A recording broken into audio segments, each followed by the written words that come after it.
এই যে বাজার নিয়ে আসছে, এখন আমি বাজার বের করবো। বাজার বের করতে আমার অনেক ভালো লাগে। প্রথমে হচ্ছে পাউডার ছেলের জন্য, এটা আলাদা রাখি। তারপরে হচ্ছে শ্যাম্পু, তারপরে এটা কি চিনি, চিনি তো আছে বাসায়। আচ্ছা যাই হোক, এটা হচ্ছে চিনি গুঁড়ো চাল, এখানে পাহাড়ের, এটা পাহাড়ে চাষ হয়।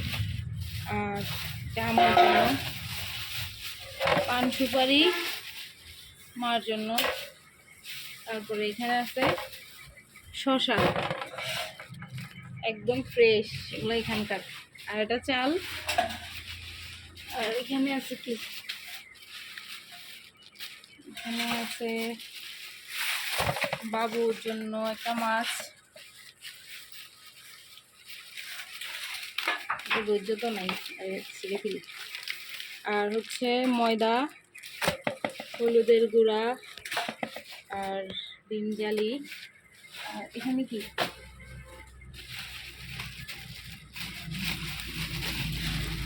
আমার স্পেশাল শুটকি।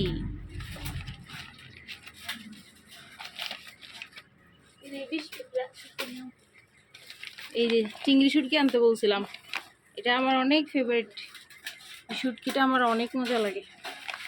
তারপরে হচ্ছে এটা হচ্ছে ভর্তা খাওয়ার জন্য, শুটকি দিয়ে ভর্তা অনেক মজা লাগে, একদম কাঁচামরিচ কম দিয়ে এটা। তারপরে এখানে দুধ, আর আছে হচ্ছে মাছ আনছেন, অনেকগুলো সরাই। এরে পড়ে গেল। আর এখানে আছে মাছ। ও, এই মাছটা অনেক মজা, এটা ভেজে খেতে অনেক মজা। আর এখানে আছে এগুলো, এগুলো কি মাছ জানি না, নাম জানি না, নাম না জানা মাছ এগুলা। আর এখানে আছে একটা তেলাপিয়া। এই হলো বাজার। আর এটা হচ্ছে কুড়া, আমার হাঁসের খাবার। এই ছিল বাজার আজকের। আর এখানে তালের রস বের করা হচ্ছে।